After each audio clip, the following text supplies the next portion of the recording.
sheekh nabi maxamed calayhi salaatu wassalaam nuur miyaa laga abuuray maxaase laga wadaa aayadda ah qad jaa'akum min allaahi nuurun wa kitaabun mubiin?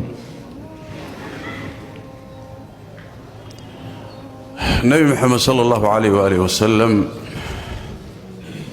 waxaa laga abuuray biyaha aabbihii cabdullaahi iyo hooyadii aamina ukunteeda labadaasoo isu tegay baa laga abuuray sida bini aadamka caadiga ah. biyaha aabbihii iyo hooyadii ukunteeduna nuur ma ahayn, bini aadan caadiya buu ahaa. nebi maxamed sal alla alay wasalam waxaa u dheeraa uu keliyata inuu ahaa addoon ilaahay doortay oo rasuul ah oo ugu fadli badan inta ilaahay doortay tabaaraka wa tacaala. amaa jidhkiisu iyo abuurkiisu bini aadan buu ahaa. saas daraaddeed baa in badan qur-aanka waxaad ku arkaysaan innamaa ana bashar waa bini aadan. basharkuna muxuu ka abuuran yahay? dhoobuu ka abuuran yahay asalkiisu. asalka basharka aadam dhoobaa laga abuuray. markii aabbaheen asalkii laga abuuray dhoobo, xaawana waxaa laga abuuray oo hooyadii basharka ah waxaa laga abuuray jidhka aadan baa laga abuuray siduu qur-aanku sheegay, axaadiista nebiguna faahfaahisay sal alla alay wasalam. labadoodaasi kulankooda baa aadamaha intiisa kale ka abuurmay. aadamu marka halkaasuu ka soo jeeda, aabbo iyo hooyo maaddo ka timid baa laga abuuray. allaahuma nebi ciise calayhi salaam oo isaga laga abuuray hooyo keliya iyo ruux rabbi uu abuuray oo lagu afuufay.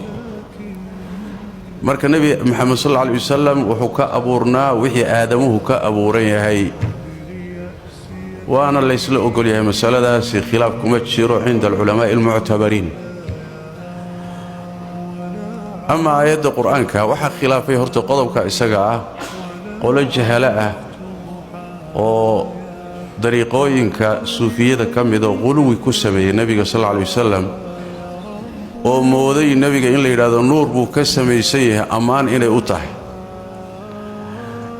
ayaguna waxay qaarkood cuskadeen axaadiid mawduuca oo nebiga lagu been abuurtay sal alla alay wasalam.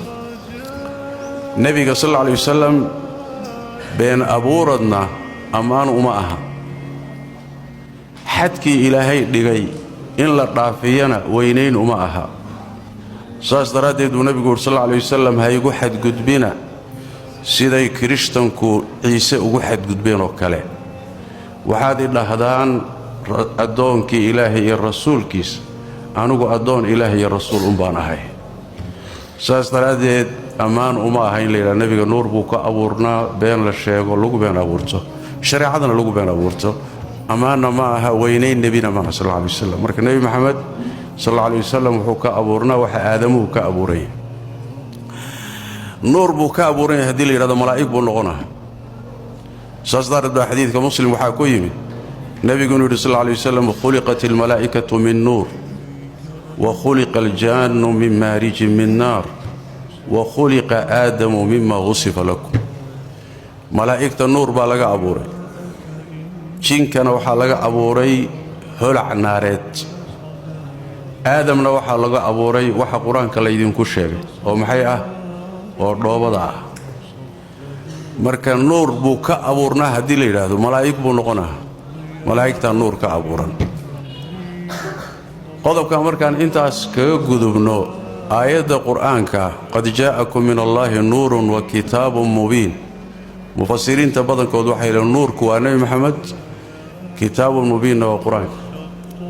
maxaase laga wadaa qad jaa'akum min allaahi nuurun? nebi maxamed in la yidhaahdo waa nuur, qur-aanku inuu ku sifeeyo. waxay la mid tahay oo kale aayadda kale siraajan ku tilmaanta, siraajan muniira. marka siraajku waa faynuusta, nuur iyo siraaj baa lagu sifeeyey. ma waxaa laga wadaa jidhkiisaa nooca ah oo ka samaysnaa? maya. mufasiriintu waxay leeyihin waxaa laga wadaa nuur buu ahaa, siraaj buu ahaa, waxaa loogu sifeeyey dariiqa xaqa buu iftiiminayay.